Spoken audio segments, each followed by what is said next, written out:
일단 30대 젊은 심근경색 환자들이 많이 늘었습니다, 진짜로. 젊은 사람 심근경색은 되게 강하고 너무 무서울 정도로 세게 온다.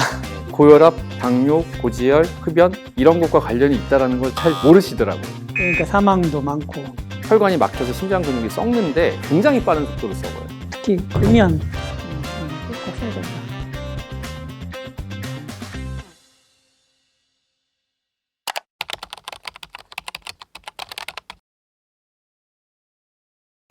일단 30대 젊은 심근경색 환자들이 많이 늘었습니다, 진짜로. 소화가 안 된다는 거는 뭐 전형적인 증상은 아니지만 우리가 심장 하벽에 심근경색증이 왔을 때 소화불량으로 많이 호소하고 있습니다.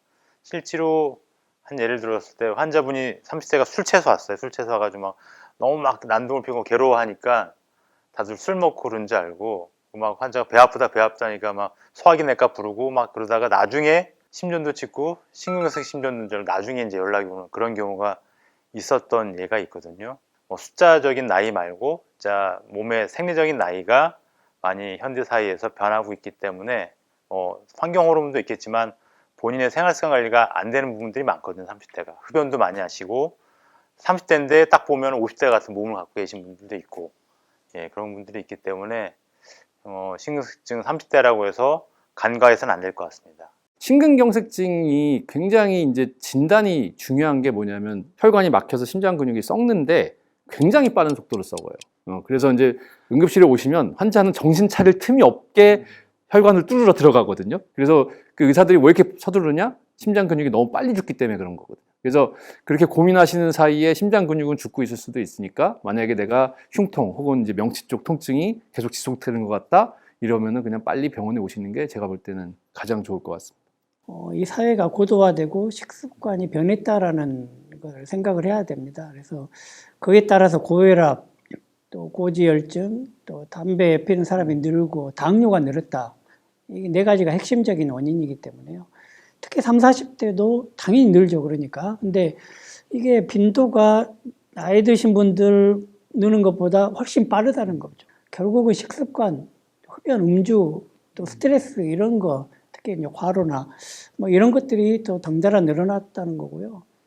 그러니까 30, 40대들이 내가 심장병이라고 생각 안 하죠. 그리고 또 두 번째는 이 흉통이 젊은 분들은 흉통 자체를 무시하는 거죠.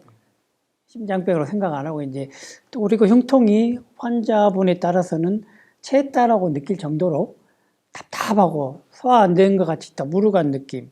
그러니까 당연히 이제 무시하는 것도 있고 증상 자체가 조금 불투명해지는 것도 있고 뭐 그래서 이제 병원에 늦게 오고 진단도 늦게 되는 것이 있는 것 같다는 생각은 좀. 이게 30, 40대 심근경색증 특징이 다른 연령대랑 비교해 봐서 차이점이 뭐냐면은 일단은 위험 요소가 아까 말씀하신 고혈압, 당뇨, 담배, 고지혈증 4대 위험 요소인데 특히 흡연과 고지혈증이 관련이 많습니다. 그리고 좀 젊은 사람 심근경색은 되게 강하고 정말 너무 무서울 정도로 세게 온다. 그러니까 사망도 많고 그런 게 안타까운데 그게 아마 전혀 증상이 없다가 심장이 준비를 못 하는 거죠. 조금 피가 공급이 덜 되고 그러면 심장이 거기에 적응을 하는데 우리 뭐 낯선 환경에 가면 적응기가 필요하듯이 그런 적응하는 기간 없이 그냥 바로 혈관이 갑자기 막히는 경우가 많기 때문에 심장 입장에서는 엄청난 스트레스로 그냥 셧다운이 바로 오는 경우도 많아서 나이는 젊은데 너무 심하고 사망이 많기 때문에 좀 상당히 무섭다라는 거고. 그리고 정말 중요한 거는 메타볼릭 신드롬에 해당되는 분들이 굉장히 많다는 겁니다. 근데 대개는 뭐 그거를 병으로 인지를 안 하는 경우들이 굉장히 많고요. 그리고 이제 말하자면 혈압도 뭐 막 높은 경우는 아직 적치료하겠지만 뭐 언제나 애매하게 이제 높은 분들이 계시는데 뭐 그런 분들은 뭐 대개 이제 10번 재서 한 3번 정도 정상이 나오면 높다는 얘기는 들었지만 약 먹을 정도는 아니다 이렇게 생각하는데 대개는 그런 분들이 약을 드셔야 되는 대상인 경우들이 많고요. 그래서 이런 30, 40대 치료를 할 수 있도록 뭔가 좀 더 광범위한 캠페인이 좀 필요하지 않을까 이런 생각이 많이 들기도 합니다.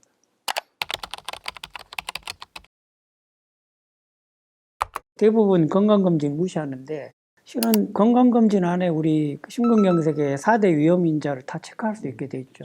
근데 국가 검진이 40대부터 시작이잖아요.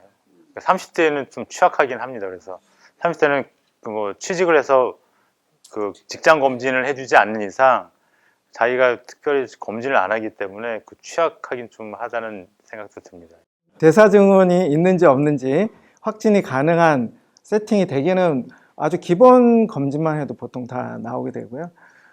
그리고 이제 뭐 추가적으로 뭐 경동맥 초음파라든지 아니면 뭐 그 심장 그 조영제를 쓰지 않는 CT를 해서 뭐 석회화라든지 이런 그런 검도 포함해서 하는 경우도 상당히 많기 때문에 상당히 고위험군을 사실은 효과적으로 걸러낼 수가 있거든요. 이제 결국엔 심내 혈관 질환, 혈관에 때가 끼는 병, 이제 결국에는 동맥경화죠. 동맥경화인데 이게 고혈압, 당뇨, 고지혈, 흡연 이런 것과 관련이 있다라는 걸 생각보다들 잘 모르시더라고요. 그래서 그냥 각각의 거는 관심이 그냥 혈압이 높다네. 혈압이 뭐 이제 우리 중간쯤이다. 약간 높다고 한다. 경계라든지 고지혈 수도 경계라든지 당뇨도 경계.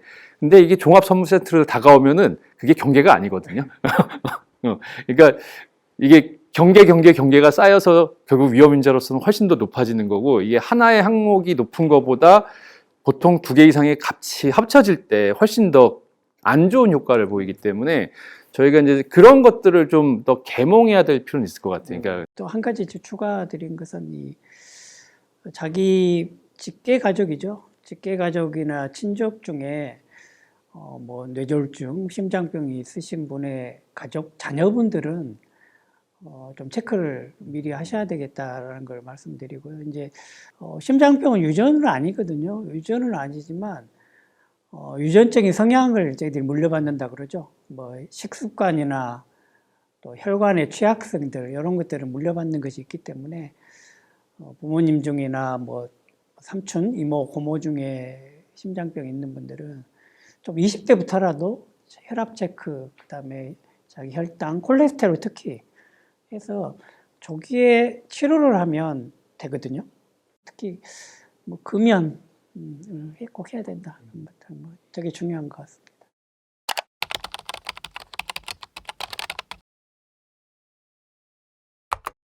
두 가지 차이점이 있는 것 같아요. 그러니까 좀 다른 세대랑 틀리게 젊은 애들은 양극화. 그래서 한 군은 너무 절망하고 너무 회피하는 거. 그래서 내가 젊은 나이에 벌써 심근경색이라니 하면서 불안해하고 또 자기가 아픈 거, 자기 약점이라 생각하고 되게 회피하려고 그러고 피하려고 숨기려는 그런 부분이 있고, 또 한 분은 또 이게 맨 처음에 위기감 갖고 했다가 나중에 좀 괜찮은 증상 없으면은 다시 원상복귀 돼서 그냥 내가 좀 아팠었지 하고 다시 담배 피고 다시 약도 잘 안 먹고 이렇게 좀 이렇게 뭔가 이렇게 교육이 제대로 안 되는 둘 중에 후자가 더 위험하다고 할 수 있죠. 예. 저는 그냥 개인적으로 안타깝다고 느끼는 거는 이제 젊은 환자분이신데 경제적으로 좀 많이 어려우시고 그러면 이제 병원에 요즘에는 다 이 그 지원 프로그램 같은 게 있어서 도움을 다 드리긴 하거든요. 근데 이제 어쨌든 이제 당장의 병원비는 이제 도움을 받으셨는데 그 다음에 이제 약을 타다 드시는 게 잘 안 되는 거예요. 그 경제적인 문제도 있긴 있지만 환자분의 수능도가 좀 떨어지시는 분이셨거든요. 근데 결국에는 다시 심근경색 가져갖고 또 오시는데, 그러면은 지금까지 만약에 약값을 잘 모아가지고 잘 모아 놓으셨다고 해도 심근경색 한 번 오면 또 큰 돈은 그냥 확 나가거든요. 그래서 차라리 이렇게 저는 조금씩 이렇게 적금하는 개념으로 약을 드시는 게 낫다. 그래야지 나중에 큰 거 한 방으로 나가는 게 훨씬 적으니까. 그래서 그러니까 물론 이제 그런 병원 단계에서는 저희가 도와드릴 수 있지만 이후 단계는 좀 도와드리기 어려운 부분들이 많은데, 그래도 이게 약은 좀 잘 드시면 좋지 않을까 싶고, 뭐 이렇게 저는 개인적으로 이제 그런 얘기 들으면은 최대한 쉽게 얘기해서 싼 약으로 좀 이렇게 맞춰드리거든요. 순조롭게 시술이 되고 그런 뭐 또 약 잘 드시고 또 자기 나름의 플랜을 잘 세우고 다 대개는 뭐 젊은 환자라고 해서 특별히 다르거나 그러지는 않습니다.